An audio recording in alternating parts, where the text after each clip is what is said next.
What's good, everybody? My name is Sweat, and we're back talking fantasy football week 7. I lost again. It wasn't just a loss, I got blown out. I lost by about 50, 55 points, something like that. I'll post a screenshot of it right there so you can see. My guys just had a bad week. I didn't even end up with 90 points. It was horrible. My opponent, I believe, had 144, something like that. But on the bright side of things, I did end up making that trade, or making a trade, but I was able to keep Tyreek Hill. And the trade was I gave away Tank Dell, Jacoby Myers, Tank Bigsby, and TJ Hawkinson for Jonathan Taylor, Demario Douglas, and Chris Olave. So I'm projected pretty high this week, somewhere in the high 130s. But I know everybody's league is different, and I also play with 3 wide receivers, and I know a lot of people do 2 and 2. So we're going to see what happens this week. I'm comfortable with my team right now as it stands. I could use another wide receiver. I'm hoping to get Jauan Jennings back off the waiver wire. I did have him earlier in the year when he went off, but with Brandon Ayuk out, Debo's in the hospital right now with pneumonia. I'm sure he'll be back, if not this week, next week. Kittle's dealing with a foot injury. Jauan Jennings and the rookie Pearsall, I believe they're going to step into big roles this year. Let's start things off with the Thursday night game, Broncos and Saints. The Saints just didn't look good.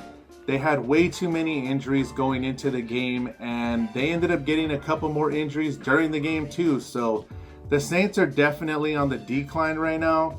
I know they might get Derek Carr back this week. They should get Chris Olave back as well. But I just don't know how competitive they can be moving forward with all these injuries. And Rashid Shaheed is out for the season. Bo Nix had an alright game. He had 164 yards passing, no touchdowns and no TDs. But he did have 10 carries for 75 yards. So I might consider starting him moving forward. He actually might be my quarterback if I decide to get him off the waiver wire this week. They are playing the Panthers, and my quarterback, unfortunately, Jaden Daniels, is going to be out for at least a week, maybe 2. He has a rib injury, and I'm in desperate need for a quarterback right now. Javonte Williams, he killed it. He had 14 carries for 88 yards, 2 touchdowns, and he also had 3 catches for 23 yards. And as far as the Saints go, there's really not much to talk about on that side of the ball. Not even Alvin Kamara had a good game. He went 7 for 10 and 6 catches for 14 yards. So not a very good day for anybody on that side of the ball. But there might be one spot that I would consider. That's the wide receiver Cedric Wilson. He did have 6 catches for 57 yards. And yes, he had that garbage touchdown in the end. But with Rashid Shaheed out, I'm not even sure who their number 2 is right now. And he looked good, so keep an eye on him. Moving on to the Sunday games, Bills and Titans. I don't know what happened to us in the first half. We went down 10-0. We ended the half with a touchdown. It was 10-7. Whatever was talked about at halftime between the coaches and the play, it worked. We ended up winning 34-10. We blew them out. That's what I was expecting, but I still knew that Tennessee had a top 5 defense, and it showed in the first half, but we were just able to pull away in the second half, thankfully. And as far as fantasy goes, everybody did well on the Bills. Josh Allen, 323 yards, 2 touchdowns, no interceptions. Again, that's already 7 games. He's the only quarterback that hasn't had an interception all year. So I'm very happy about that. And James Cook, he had an all right game for his standards. He went 12 for 32, which isn't very well, but he did have a touchdown and he didn't have any catches this week. But I still think he's a must start every week. And all of our receivers had a great game today. Keon Coleman, 4 catches, 125 yards. Amari Cooper, 4 for 66 and a touchdown.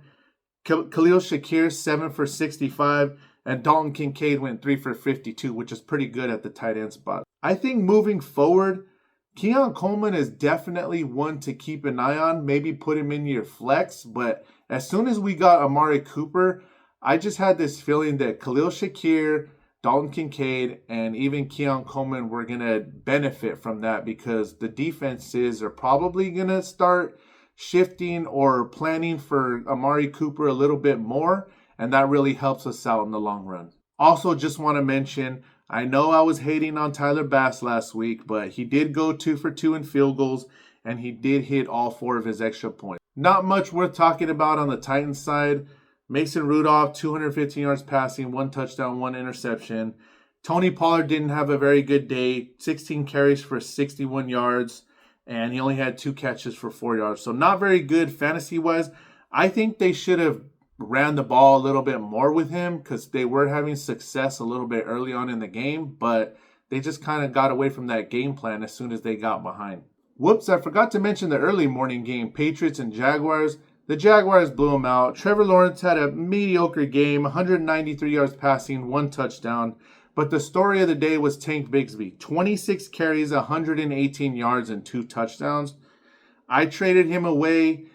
I did get Jonathan Taylor, hoping that he had a higher ceiling, and we'll see what happens moving forward. Maybe I'll win it, maybe I'll lose it. As far as the Patriots go, Hunter Henry had a great game. 8 catches for 92 yards. And JaMycal Hasty, he came out of nowhere. I don't know what happened to Ramondre Stevenson, but Hasty had 5 catches for 49 yards and a touchdown. Stevenson only had 7 carries for 18 yards, and he only caught the ball 2 times for 7 yards. So I'm not too sure what's going on with the running back position on that team, but it's definitely something to monitor. Moving on to the Dolphins and Colts, I didn't really see too much of this game, but based off the stats, it looked like Tyler Huntley either got benched or he got hurt because Tim Boyle came in, went 8 for 13, 74 yards. I mean, both quarterbacks didn't do very well, but Devon Achane did have 77 yards rushing and only 2 catches for 8 yards. Jonnu Smith was the one who took over this game. 7 catches for 96 yards and a touchdown. I don't know if Tua's going to look his way moving forward, but I'm excited for him to come back because I need all the help I can get, and I have Tyreek Hill starting again next week. As far as the Colts go, I think they need to bench Anthony Richardson. He's just not doing well this year, and I know Joe Flacco obviously doesn't have the running ability that he does, but he's definitely a veteran quarterback. He's won a Super Bowl. He's won multiple playoff games. I think he needs to sit back and mature and just learn from him. Michael Pittman only went 3 for 63. Josh Downs, 1 catch for 3 yards. They weren't like this when Joe Flacco was starting, so I'm not too sure what's going to happen moving forward. I'm hoping Jonathan Taylor comes back this week because, like I said earlier, I did trade for him, so I'm excited to see him back. One of the best games of the week, like we anticipated, Lions and Vikings. Lions pulled it out in the end with the last-second field goal. Jared Goff, another good game. 280 yards passing, 2 touchdowns, 0 interceptions. Unfortunately, David Montgomery did leave the game with, I believe it was a knee injury or some type of leg injury. Hopefully he comes back this week, or maybe he just misses 1 week. But Jahmyr Gibbs killed it. 15 carries, 116 yards, 2 touchdowns. David Montgomery ended with 9 for 31 and 3 catches for 39 yards. Jahmyr Gibbs also had 4 catches for 44 yards. So both of these guys are obvious must-starts. We talk about that every week. Amon St. Brown killed it again this week. 8 catches for 112 yards and 1 touchdown. I'm going to try and make a trade for him this week because the guy who has him in my league has 2 guys out for the season, 2 wide receivers out for the season, Rashid Shaheed and Brandon Ayuk. So maybe I can get a deal done. We'll see. Sam Laporta again, 1 catch for 25 yards. He's too good of a player to not have more opportunities. I don't know what's going on with the offensive coordinator or if plays just aren't being called for him, but you got to keep starting him every week. As far as the Vikings go, Sam Darnold had an all right game. 259 yards passing, 1 touchdown. Yes, he did have 1 interception, but he had 4 carries for 39 yards. Aaron Jones also a good game. 14 carries, 93 yards and a touchdown. 3 catches for 23 yards. They weren't sure if he was going to play this week because of his injury, but he's a must-start every week. And of course, Justin Jefferson also had a good game. 7 catches for 81 yards and 1 touchdown. That's over 20 points in my league, so these guys are obvious must-starts. Moving on to the Bengals and Browns, this game was kind of ugly. The Bengals started off the game with an opening kickoff for a touchdown, but there just wasn't very much offense in this game. I know Deshaun Watson went down with his Achilles injury, and yes, he is out for the season, but I just thought that was pretty classless of the Browns fans to be chanting negative things while he's being carted off of the field. Joe Burrow had an all-right game, 181 yards passing, 2 touchdowns, 0 interceptions. T. Higgins, 4 for 82 and a touchdown.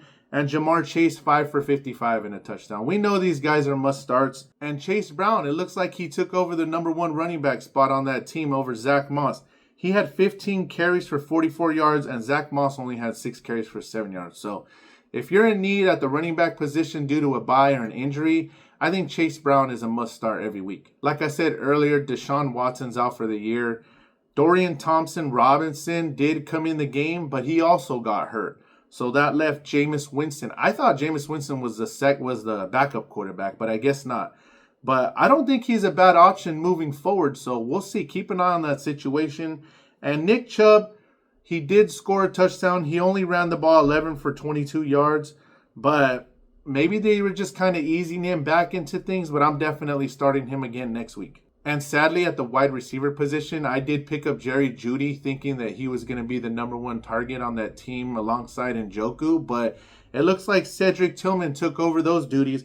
8 catches for 81 yards and Njoku 10 for 76 and a touchdown. So if you have Njoku, start him every week. And Tillman might be worth a flex position. Jerry Jeudy is more of a wait and see because Jameis Winston might come in and he just might favor one over the other. But I'm still going to keep him on my bench and see what happens. Moving on to what we thought was going to be another great game of the week, Texans and Packers. There was a lot of jawing before the game even started with Diggs and Jair Alexander. They've had a past. That's what happened when we played them last year or the year before when Diggs was on the Bills. So it ended up being a great game in the end. CJ Stroud had a terrible game. 86 yards passing, 0 touchdowns, 0 interceptions. He got sacked 4 times. Joe Mixon, 25 carries for 115 yards and 2 touchdowns. Like I said at the beginning of the season, I wish I had drafted him, but he is a must-start every week. And Dalton Schultz, only 1 for 28. Diggs, 5 for 23. None of the receivers had a good game because CJ Stroud didn't have a good game. But I still think Diggs and Dell are must-starts every week. Schultz, if you want, flip a coin. But moving forward, you still got to start CJ Stroud as well. Jordan Love had an all-right game, 220 yards passing, 3 touchdowns. He did have 2 interceptions, but Josh Jacobs had 12 carries for 76 yards and 5 catches for 16 yards and 1 touchdown. So he's a must-start every week. My guy Romeo Doubs, I'm starting to like what I'm seeing from him. Hopefully he's going to be a must-start every week. I don't have a choice. I do have to start him because my receivers are not that good right now. But he went 8 for 94. And Wicks, Kraft, and like I mentioned before, Jacobs were the 3 who caught a touchdown for the Packers. Moving on to the Seahawks and Falcons. This game was kind of shocking to me. I really thought the Falcons were going to win. Not by a blowout, but Seattle ended up winning by a blowout. It was 34-13. Geno Smith went 207, 2 touchdowns, 0 interceptions, ran the ball 4 times for 15 yards. Kenneth Walker had a great game. 14 carries for 69 yards and a touchdown, and 2 catches for 24 yards and a touchdown. And I believe it was his birthday, so happy birthday to him. Unfortunately, DK Metcalf did leave with an injury. I'm not too sure if he's going to be out for a week or 2 or more moving forward, but he had 4 catches for 99 yards and a touchdown. Noah Fant went 4 for 65, which is good for the tight end spot. And Tyler Lockett was the next best at 4 catches for 45 yards. So obviously, Walker and DK are must-starts. Keep an eye on Geno Smith if you don't have a better option at quarterback. As far as the Falcons go, Kirk Cousins had 232 yards passing, 1 touchdown, 2 interceptions, and he got sacked 3 times. So they just had an off game. Bijan Robinson did well. He went 21 for 103 and a touchdown. He also had 3 catches for 40 yards. We know he's a must-start every week. Kyle Pitts, he's been stepping up every week for, I'm going to say, the past month. 7 catches for 65 yards, and Drake London 6 catches for 63 yards and a touchdown. Moving on to the Eagles and Giants, not a very good day for Giants fans. They got blown out at home, 28-3. Daniel Jones only had 99 yards passing, 0 touchdowns, 0 interception. I'm not sure if he had an injury or if they just took him out because the game got out of hand, but I can see that Drew Lock came in. He went 3 for 8, only 6 yards, so maybe it was just the end of the game. I didn't really get a chance to see it, but the Giants just didn't have a good game from anybody overall. Tracy, 6 carries for 23 yards. Malik Neighbors, only 4 catches for 41 yards. And Wan'Dale Robinson, only 6 catches for 23 yards. So I still think Neighbors is worth starting every week. Robinson every week. Tracy every week. But Devin Singletary came back this week and he didn't have a very good game either. 5 carries for 18 yards, 1 catch for 3 yards. I still think Tracy is going to take over the running back spot. It's like 1A and 1B. But if you don't have a better option at flex, then you might have to start Singletary. Moving on to Washington and Carolina. I'm not too sure what happened to Carolina this week. I know they're not a very good team, but they usually put up a good fight, and they just didn't this week. Andy Dalton, only 93 yards passing, 0 touchdowns, 2 interceptions. Chuba Hubbard did have a good game, 17 for 52 and a touchdown. But there's really not much worth talking about on this team. Their leading receiver was Jatavion Sanders. I don't even know who that is. I got to be honest with you. He went 6 for 61. And Deontay Johnson only had 1 catch for 17 yards. So Chuba Hubbard is the only one I think is worth starting on this team. They're just not very good right now. On to Washington. Unfortunately, my quarterback Jaden Daniels had a rib injury. He went out. But Marcus Mariota stepped up nicely. 18 for 23, 205 yards and 2 touchdowns, no interceptions. He also ran the ball 11 times for 34 yards. So he might be worth picking up. I might have to look at that actually. Brian Robinson had a pretty good game. 12 carries for 71 yards and a touchdown.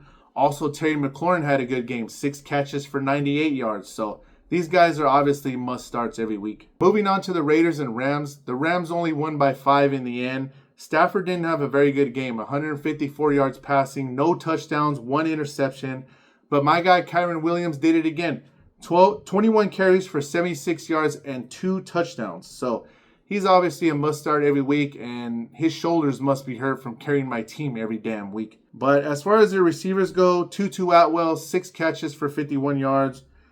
Tyler Johnson, 4 catches for 57 yards. So Cooper Kupp's coming back this week. He's obviously a must-start, and they just opened Puka Nakua's window, so he'll be back within the next 2 to 3 weeks. As far as the Raiders go, Aiden O'Connell got hurt. He's going to be out for at least 4 weeks. I believe they just put him on injured reserve. So the Raiders don't have a choice. They got to go with Gardner Minshew.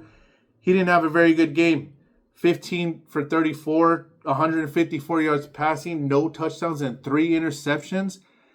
I know their quarterback situation is not very good right now, but their offensive coordinator has to get something going for him that makes his life easier. Alexander Madison had a pretty good game. 23 carries for 94 yards. Also 3 catches for 31 yards. So I think he's a must-start every week, whether you want to put him at your RB spot or your flex position. And Brock Bowers still continues to do well. He had 10 catches for 93 yards, so you got to start him every week. Moving on to the Super Bowl rematch, Chiefs and Niners. Neither quarterback did well in this game. Pat Mahomes only 154 yards passing, 0 touchdowns, 2 interceptions. He did have 5 carries for 39 yards and 1 touchdown. Ran over that Niners defender and just embarrassed him. And Kareem Hunt did pretty well. 22 carries for 78 yards and 2 touchdowns. He's obviously a must-start with Pacheco being out. And like I said, Pat Mahomes didn't have very many passing yards this week, so the only one who benefited from it was Noah Gray, 4 catches for 66 yards. Xavier Worthy, only 3 for 19. Travis Kelce, only 4 for 17. I don't know what's going on with Travis Kelce this year, but if this trend continues, I would definitely consider benching him. And as far as Brock Purdy goes, only 212 yards passing, 0 touchdowns, 3 interceptions. Just terrible from both quarterbacks this week. Jordan Mason seemed all right this week as far as his injury goes. He had 14 carries for 58 yards, 2 catches for 11 yards. So as long as he's healthy, you got to start him every week. And the only one who benefited the most from Brock Purdy was George Kittle. He had 6 catches for 92 yards. And tough news again for the Niners. Brandon Ayuk is out for the season with an ACL injury. Deebo Samuel's in the hospital right now with pneumonia, and George Kittle's dealing with a foot injury. So definitely monitor this situation throughout the week. But Jawan Jennings is an obvious must-add from the waiver wire. Oh, man. And as far as the Sunday night game goes, the Steelers smashed on the Jets 37-15. Russell Wilson looked good. I know he started off the game a little bit slow, but he ended up with 264 yards passing, 2 touchdowns, 0 interceptions, and he only got sacked once. So Not bad for his first game this year. And George Pickens killed it. 5 catches for 111 yards and 1 touchdown. It looks like that's going to be his favorite receiver moving forward. And Najee Harris also did well. 21 carries for 102 yards and 1 touchdown. You got to start these guys every week. As far as the Jets go, Aaron Rodgers did all right. 276 yards passing, 1 touchdown, 2 interceptions. I know that second interception wasn't his fault. It bounced off Garrett Wilson's chest, and the Steeler guy was right there. But I don't know what's going on with the Jets. They have all the talent in the world, and I believe everybody's saying it's their O-line. And yes, they are struggling right now, but they're going to have to find a way to get it together. With that being said, Breece Hall had a great game. 12 carries for 38 yards, 1 touchdown, and he had 6 catches for 103 yards. So we know he's a must start every week. I tried to trade for him this week, but obviously my opponent wasn't going for it. As far as the receivers go, Garrett Wilson, 5 for 61, Allen Lazard, 4 for 58, and Devontae Adams, 3 for 30. I'm sure they're going to get Adams involved as the weeks go along, but they need to get their offensive line and their defense together because they have a lot of talent on both sides of the ball, and they're just not getting it done. Moving on to the Monday night games, man, tough break for the Bucs. Chris Godwin's out for the year. Mike Evans is going to be out for a few weeks with a hamstring injury. I'm not too sure how the rest of their season's going to play out. Maybe they trade for a receiver, but Baker Mayfield, he did good as far as fantasy goes. 370 yards, 3 touchdowns, 2 interceptions. They just got blown out at the beginning of the game. They did end up making the score look decent. They lost 41-31. But Rachaad White, 10 carries for 40 yards. Bucky Irving, 9 for 23 and a touchdown. Cade Otton was the one who benefited the most from Baker. 8 catches for 100 yards. Chris Godwin ended 7 catches for 65 yards. And Mike Evans had that 1 catch for a touchdown. So I'm not too sure which receiver is going to take over the number 1 spot. But Sterling Shepard, Jalen McMillan, I'm not too sure right now who to pick up off the waiver wire. Maybe you just pick one up or both of them up and plug them in and see what happens moving forward. As far as the Ravens go, Lamar Jackson is insane. 281 yards passing, 5 touchdowns, 0 interceptions, and he also ran the ball 9 times for 52 yards. What can you say about this guy? He's definitely up there in the MVP conversation again. And Derrick Henry killed it again. 15 carries for 169 yards and 1 touchdown. As far as their receivers go, Rashad Bateman had a great game as well. 4 catches for 121 yards and 1 touchdown. And Mark Andrews, 4 catches for 41 yards and 2 touchdowns. So it looks like Mark Andrews is starting to pick up slowly as the season goes along. And he's a must start every week. All these guys are must starts. And moving on to the last game of the week, Chargers and Cardinals. Justin Herbert had a good game. 349 yards passing. But they just couldn't get into the end zone. 0 touchdowns and 0 interceptions. J.K. Dobbins only 14 for 40. He did catch 3 for 26, which I still think he's a must start every week. As far as their receivers go, I'm not sure who to start on this team. Josh Palmer, 4 for 63. Ladd McConkey, 5 for 46. Jalen Reagor, 1 for 40. The one who benefited the most in this game was Will Dissly. He went 8 for 81, so if you're hurting like a lot of us are at the tight end position, might be worth a pickup. And Kyler Murray had a pretty good game. He had 145 yards passing, 1 touchdown, 1 interception, but he had 6 carries for 64 yards and 1 touchdown. So I think he's a must start every week because he's a dual threat quarterback. And James Conner had a pretty good game, 19 carries for 101 yards. He also had 2 catches for 51 yards, so he's obviously a must start. And as far as the receivers go, they all were kind of balanced. Trey McBride, 5 for 51, which I believe is also a must start at the tight end spot. Marvin Harrison, 3 for 21, not very well.